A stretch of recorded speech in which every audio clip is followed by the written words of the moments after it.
السلام عليكم ورحمة الله وبركاته. سنتحدث اليوم عن العلاقات العاطفية التي لم تكتمل بين مشاهير الفن، ومن أبرز المشاهير الذين أعلنوا خطبتهم ثم قاموا بفسخها قبل الزواج عمرو يوسف ومي نور الشريف. كانت هناك قصة حب تجمع بين عمرو يوسف ومي نور الشريف بعد مشاركتهما مسلسل الدالي، لكن علاقتهما لم تكتمل، وعندما تم الانفصال وضح عمرو يوسف أن السبب هو النصيب، مشيرا إلى أن علاقتهما كانت وستظل جيدة، وأن ما حدث لن يؤثر على علاقتهما وصداقتهما. منى زكي ومحمد الشقنقيري. تمت خطبة الفنانة منى زكي من الفنان محمد الشقنقيري قبل زواجها من النجم أحمد حلمي، وكان ذلك في بداية حياتهما الفنية، إلى أن تم فسخ الخطوبة بعد فترة قصيرة، وبعد ذلك تزوجت الفنانة منى زكي عام 2002 من الفنان أحمد حلمي، وتزوج محمد الشقنقيري من فتاة خارج الوسط الفني. أحمد رزق وحنان مطاوع. عاش كل من أحمد رزق وحنان مطاوع قصة حب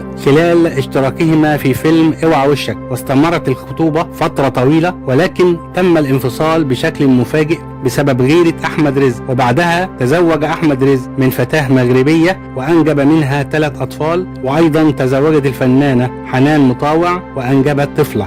محمد فؤاد وصابرين. فقد ارتبط الفنان محمد فؤاد بالفنانة صابرين بعد قصة حب قوية وطويلة، وتم إعلان الخطوبة رسميا في بداية مسيرتهم الفنية، وتم الانفصال دون الكشف عن أي أسباب. زينة وتامر عبد المنعم. انتشرت أخبار ارتباط الفنان تامر عبد المنعم والفنانة زينة، وذلك منذ سنوات، ولكن الخطوبة لم تكتمل، وقد أشار تامر عبد المنعم إلى هذه الخطبة عندما دافع عنها في أزمتها مع أحمد عز، وقال إنه يعرف زينة جيدا ويعرف أخلاقها. منة شلبي وخالد يوسف. تمت خطوبة الفنانة منة شلبي والمخرج خالد يوسف عام 2007، ولكن لم تستمر الخطوبة طويلا، ويرجع سبب ذلك إلى خلافات عائلية، حيث أن والدة منة شلبي وهي الراقصة المعتزلة زيزي مصطفى لم تكن موافقة على هذه الخطوبة، ولكن قبلت إرضاء لابنتها. وكان خالد يوسف متزوج من امرأة خارج الوسط الفني وأنجب منها 3 أطفال. عادل إمام ومديحة حمدي. تمت خطبة الفنان عادل إمام والفنانة مديحة حمدي في بداية حياتهما الفنية، ولم يعرف الوسط الفني كثيرا عن أسباب فسخ الخطوبة في الماضي، ولم يرغب الطرفان في التحدث عنها، بل تجاوزها الثنائي، وترك كل منهما أبواب حياته بعيدا عن الآخر، ولكن ظل بينهما الود والصداقة والمحبة. هند صبري وباسل الخياط. ارتبطت هند صبري وباسل الخياط على مدار 2.5 سنين، إلا أنهما انفصلا بعدها بسبب غيرة باسل الخياط بحسب تصريحات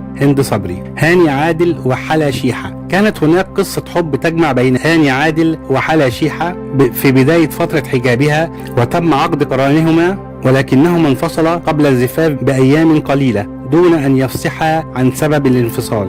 محمد زيدان ومي عز الدين. تمت خطوبة محمد زيدان ومي عز الدين التي دامت لمدة 4 أشهر، وسرعان ما تم الإعلان عن الانفصال، وصرح زيدان أن السبب الرئيسي يعود لاختلاف مكان الإقامة، حيث يقيم محمد زيدان في ألمانيا بسبب ظروف عمله، بينما عمل مي عز الدين في مصر في الأفلام والمسلسلات. نيكول سابا وياسر جلال. في عام 2011 خطب الفنان ياسر جلال الفنانة نيكول سابا بعد أن نشأت بينهما قصة حب أثناء مشاركتهما في مسلسل نور ومريم، لكن الخطوبة لم تستمر طويلا، ليتزوج ياسر جلال من خارج الوسط الفني، وتتزوج نيكول سابا من الفنان اللبناني يوسف الخال. هالة فاخر وياسين إسماعيل ياسين. كان الفنانان الكبيران إسماعيل ياسين وفاخر قد اتفقا على أن يتزوج أبناؤهما هالة وياسين، وبالفعل ظل الثنائي على هذا العهد. وقالت الفنانة هالة فاخر